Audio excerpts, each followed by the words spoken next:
Salut tout le monde, c'est Simon, je vous retrouve pour une nouvelle vidéo. On va partir sur la Ligue des Nations.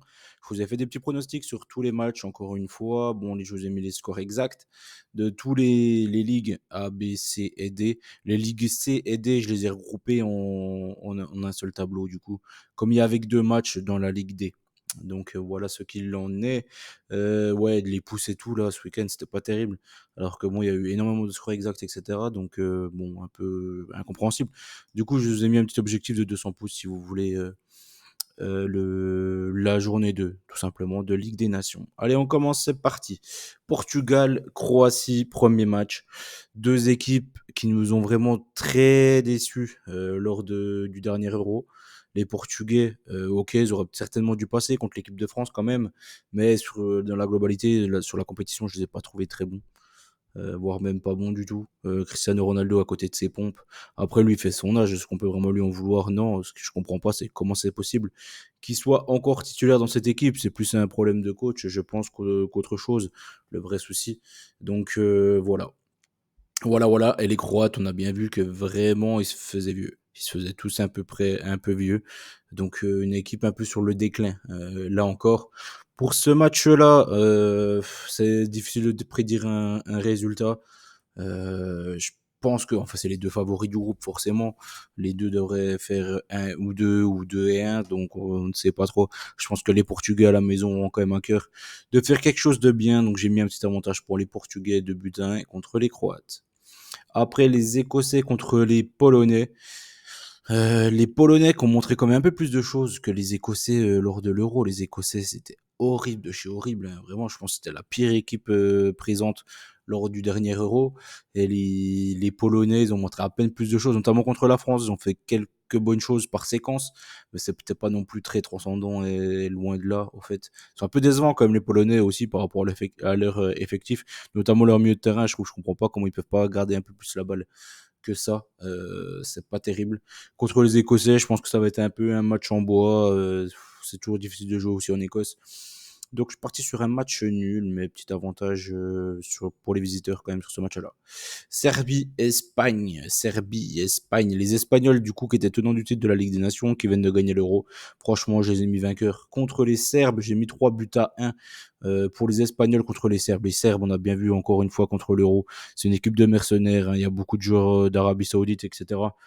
C'est pas vraiment une grosse équipe. Franchement, ils sont pas terribles. Et les Espagnols, ils sont dans le groupe du Danemark et de la Suisse. Donc ce match-là contre la Serbie, ils auront quand même à cœur de le choper.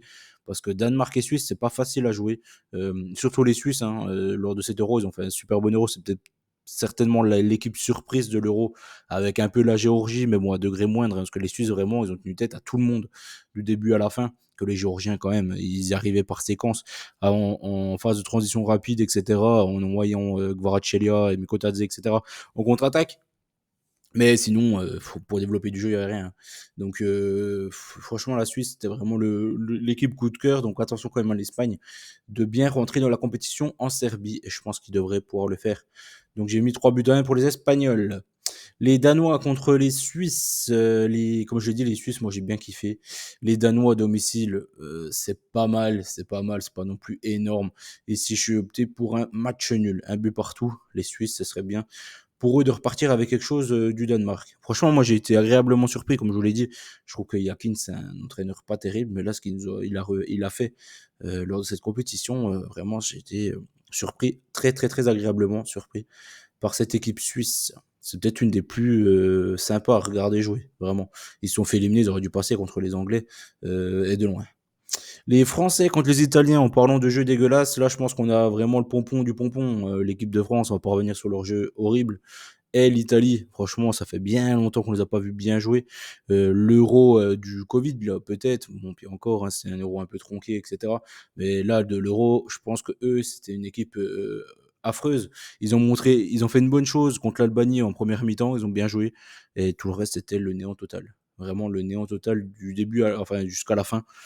Ils ont joué une mi-temps quoi lors de l'Euro. Est-ce qu'ils étaient un peu fatigués? Je sais pas. Après, il manque des joueurs devant, hein. On peut dire tout ce qu'on veut. Au bout d'un moment, ils ont pas de talent devant. Il y a rien du tout dans cette équipe italienne. Il y a un gros fossé, hein, générationnel là qui se creuse parce qu'on n'en voit pas le bout, hein. On a beau regarder, il n'y a pas de joueurs qui ressortent encore du lot là, à l'heure actuelle. Donc ça va durer combien de temps, on ne sait pas. On ne sait pas, on avait espoir avec Gnonto notamment, franchement c'est pas non plus transcendant ce qu'il fait. Donc ouais, ici je pense que les Français vont quand même gagner à domicile contre les Italiens, sinon ça serait vraiment dramatique quand même de pas réussir à taper l'Italie. Donc je suis parti sur une victoire de la France, 2-0, parce que de toute façon l'Italie, comment ils peuvent faire pour marquer un but. Après les Français ils aiment bien donner des pénaltys, mais autre qu'un pénalty, je vois pas comment l'Italie est capable de marquer une frappe de loin ou un péno, je vois que ça, ou un coup de pied arrêté. Mais dans le jeu, je vois vraiment pas comment ils peuvent marquer contre l'équipe de France. Belgique contre Israël, et là je suis parti sur une victoire des Belges contre Israël. Israël, ils ont des bons jeunes, Turgeman, très bon, enfin que j'aime bien moi. Mais Belgique, Israël, ah bah j'en ai mis deux d'un coup, ok. Belgique, Israël, oui, voilà, j'ai mis un petit but quand même d'Israël parce que la Belgique, ils ont pas une très bonne défense. Après, les Belges devraient s'amuser quand même à domicile contre Israël. Clairement, je les vois largement gagner contre cette équipe israélienne. Et Pays-Bas, Bosnie, du coup, bah, là c'est pareil, c'est pas grave. De toute façon, je vois les Pays-Bas aussi s'amuser contre la Bosnie-Herzégovine. Je vois pas trop de surprises lors de cette première journée. Allemagne-Hongrie, pareil, je pense que l'Allemagne, avec la Suisse, c'est peut-être, il y avait Espagne, Suisse et Allemagne, c'est peut-être les trois meilleures équipes de l'Euro. L'Allemagne, ils se sont sortis, enfin ils se sont fait éliminer par l'Espagne purement. C'est un match où il fallait balancer la pièce en l'air, c'était pile ou face, c'est tombé du côté espagnol, mais de rien. Au vu du match, peut-être les Allemands qui ont même eu les plus grosses occasions, ça s'est joué à rien du tout ce match-là. Donc du coup, je suis parti sur une victoire de l'Allemagne, 3-1 contre les Hongrois. Les Hongrois, on connaît, hein, c'est toujours chiant à jouer, même s'ils ont été plutôt décevants, eux encore, pendant l'Euro, surtout Szoboszlai. Franchement, il est vraiment passé à côté de son Euro. La Ligue B, maintenant, les équipes un peu plus faibles. Déjà, quand on regarde les équipes un peu plus faibles, il y a les Anglais, qu'est-ce qu'ils foutent là, quoi. Franchement, clairement, les Anglais devraient clairement être dans la Ligue A. Et puis, c'est à peu près tout. La Norvège, le coach norvégien, je comprends pas comment on lui accepte tous ces mauvais résultats, je trouve, parce qu'ils ont quand même un bel effectif. Jouer aussi mal et tout, c'est assez incroyable. L'Autriche, pareil, un des coups de cœur de l'Euro, vraiment kiffant. Les Slovènes, ils font que des matchs nuls. Pays de Galles, Turquie, pareil. Turquie, c'était pas mal. C'était à peu près au même niveau que l'Autriche, un peu en dessous quand même des trois équipes que j'avais citées auparavant. Turquie, Autriche, ouais, ils étaient plutôt sympas. Kazakhstan, quand même, Norvège, pour commencer. Les Kazakhs à domicile, ils jouent le jeu, ils jouent vraiment bien, ils marquent souvent des buts. Je me méfie ici, je suis parti sur une petite victoire norvégienne de but à 1. Slovénie, Autriche, je suis parti sur un but partout. Sur un but partout entre les deux équipes. La Slovénie font que des matchs nuls, ils sont pas allés à l'Euro, ils ont fait que des nuls. L'Autriche, je pense qu'à l'extérieur comme ça, un petit nul, ça peut les satisfaire. Donc je vais rester sur ça, entre ces deux équipes-là, même si je kiffe l'équipe autrichienne. Pays de Galles, Turquie, pareil, toujours très très très difficile d'aller jouer au Pays de Galles. Donc je suis parti une nouvelle fois sur un match nul entre ces deux équipes-là, un but partout. Même si les Turcs montrent plus de choses, je pense que les Gallois ils vont être tous être derrière, ça va être très chiant à jouer et à réussir à marquer contre cette équipe galloise comme d'hab quoi. Les Islandais contre les Monténégrins. Les Islandais, ils manquent Gudmundsson, du coup, c'est peut-être leur meilleur joueur devant. Ça va être un peu compliqué, notre ami Albert. Donc les Monténégro, après Monténégro, on connaît quoi. Depuis Jovetic, il y a quand même pas grand-chose. Il y avait Savic, Jovetic. Là, il y a Mugosa, il y a lequel encore devant, ils sont deux là. Et il y en a un deuxième qui est pas mauvais devant. Mais c'est pas non plus énorme. Je pense que les Islandais, ils ont quoi? Ils ont Haraldsson de Lille. Ils ont quelques bons jeunes. C'est vraiment que des jeunes quasiment dans cette équipe islandaise, des joueurs à suivre. Donc je suis parti sur un petit avantage islandais ici, un petit avantage Islande, 1-0 contre le Monténégro. La Géorgie contre les Tchèques. Il y a eu le match à l'Euro justement. Les Géorgiens, ils s'étaient fait marcher dessus et ils ont réussi à s'en sortir par miracle en fin de match, mais vraiment c'était un hold-up complet. Les Tchèques, ils ont vraiment écrasé. Donc ici, j'ai longtemps hésité entre le nul ou la République tchèque, et je suis parti sur une victoire quand même tchèque. Je trouve qu'il y a quand même beaucoup plus de talent dans cette équipe tchèque. Même si vraiment le Mamard Darjvili peut encore les écœurer, et puis il y aura peut-être encore des contre-attaques, etc., etc. On connaît la routine du côté géorgien. L'Irlande contre l'Angleterre, comme j'ai dit, les Anglais n'ont rien à faire là. Après, les Anglais, que ce soit contre les Écossais, contre l'Irlande, etc., toutes les équipes du Royaume-Uni, ils ont souvent du mal. Mais quand même, l'Irlande, c'est vraiment une équipe de CFA2 maintenant, hein. Ils jouent tous en championship maximum. Il n'y a plus rien dans cette équipe irlandaise. Donc je suis parti quand même sur une victoire anglaise. Logiquement, ça devrait passer. L'Ukraine contre l'Albanie. Les Albanais, ils ont fait un bon euro aussi, plutôt pas mal par rapport à leurs armes. Et les Ukrainiens, ils étaient encore une fois à côté de leur pompe.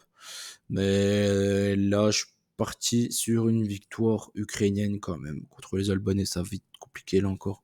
Mais j'ai fait confiance aux Ukrainiens. Ah, les Anglais, je les ai pas mis en vert, mais j'ai bien mis une victoire anglaise. Les Grecs contre les Finlandais pour terminer. Je pense que la Finlande à l'extérieur, ils sont catastrophiques. Les Grecs, ils ont une belle petite équipe. Après, avec les joueurs du Pana, les joueurs de l'AEK, les joueurs de l'Olympiakos, ils ont pas mal d'équipes qui sont régulièrement en compétition européenne. Et je pense que ça leur fait du bien. Donc je pense que là, contre les Finlandais, ils devraient pouvoir s'en sortir. Je suis parti sur une victoire 2-0 des Grecs. Du coup, comme je vous ai dit, Ligue C et D, j'ai tout mis ensemble. Les deux matchs de Ligue D, c'est les deux derniers. Donc, c'est Saint-Marin, Liechtenstein et Moldavie-Malte. Moldavie, je sais pas ce qu'ils foutent en Ligue D, hein. À chaque fois que je les vois jouer, je les trouve plutôt pas mal. Enfin, bref. Azerbaïdjan contre la Suède. Les Azeris, moi, j'aime bien. C'est quasiment tous les jours de Karabakh. Mais les Suédois ont quand même le plus bel effectif. Après les Suédois, voilà, on connaît, hein. C'est toujours très, très, très compliqué avec eux. J'ai mis une petite victoire suédoise de but à rien. Estonie, Slovaquie, Bratislava et carbure, c'est quasiment la moitié de l'équipe de cette équipe de Slovaquie. Je pense qu'ils devraient quand même gagner du côté de l'Estonie. J'ai mis une victoire 2-0. L'Irlande du Nord, c'est toujours trop chiant d'aller jouer à Belfast, on connaît la routine. Et Luxembourg, c'est une bonne petite équipe, mais sans plus. Les Nord-Irlandais, plus ça va, plus ils commencent à jouer au foot. Avant, c'était vraiment l'équipe qui bétonnait et qui prenait en contre. Mais là, maintenant, ils jouent au foot, c'est plutôt plaisant, on va dire. C'est de plus en plus plaisant. Alors qu'on s'était pas habitué à ça du côté de l'Irlande du Nord. J'ai fait confiance à l'Irlande du Nord sur le fait qu'ils gagnent contre le Luxembourg. La Biélorussie contre la Bulgarie, trop compliqué ce match-là, mais je suis parti quand même sur une petite victoire bulgare, parce qu'il y a Despodov que j'aime bien, donc c'est juste pour ça. Mais en vrai, en soi, ça peut faire 0-0 ce soir, ça peut être un match de merde. Lituanie-Chypre. En parlant de match de merde, là, on va y aller, hein. Lituanie-Chypre, match nul. Je suis parti 0-0, 1-1, 1-1. Voilà, j'ai mis 1-1 entre la Lituanie et Chypre. Kosovo-Roumanie. Les Roumains qui ont été aussi pas mal pendant l'Euro contre les Kosovars de Mouriki. Et Rashika aussi. La Roumanie à l'extérieur, en général, ils font beaucoup, beaucoup de matchs nuls. Après, on reste quand même sur un bon euro, donc j'ai hésité, mais je suis quand même resté sur un nul. Pour les Roumains, les îles Féroé contre la Macédoine du Nord, pareil ici, ils ont trop de bons joueurs de ballon devant la Macédoine du Nord, donc j'aurais fait confiance. Une petite victoire, 1-0 contre les joueurs des îles Féroé. Je n'en connais pas un, je crois, des îles Féroé, donc franchement, je pense que la Macédoine du Nord devrait pouvoir s'imposer. Ils ont quelques bons joueurs, hein, comme la Macédoine du Nord, Elmas notamment, pour ne citer que lui. Arménie, Lettonie. Là, les Arméniens de Zelarayan, du coup, contre les Lettoniens et Elkoniek, c'est là qui est plutôt on fire en ce moment. Là, je suis parti sur le fait que l'Arménien arrive à s'en sortir à domicile. Contre la Lettonie, il y a quelques bons joueurs quand même du côté arménien. La Lettonie, ils sont pas terribles quand même. Ils sont pas terribles. Donc, je suis parti sur une petite victoire de l'Arménie. Saint-Marin, Liechtenstein, franchement, mais quelle horreur, quelle horreur. Vraiment, ça va être très compliqué ce match-là. Je suis parti sur une petite victoire du Liechtenstein. Voilà, franchement, 1-0, match merdique. En tout cas, il n'y a pas d'autre mot.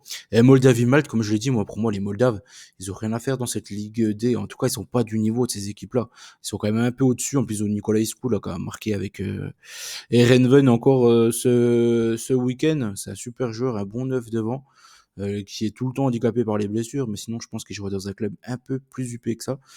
Donc je vais leur faire confiance aux Moldaves contre Malte. Voilà. J'espère que la vidéo vous a plu. N'oubliez pas qu'on gagne au peur ensemble. J'attends les likes, bien évidemment, pour savoir si je fais des petits pronostics sur la deuxième journée. Allez, bonne chance à tous. N'oubliez pas qu'on gagne au peur ensemble et je vous dis à très vite. Ciao l'équipe.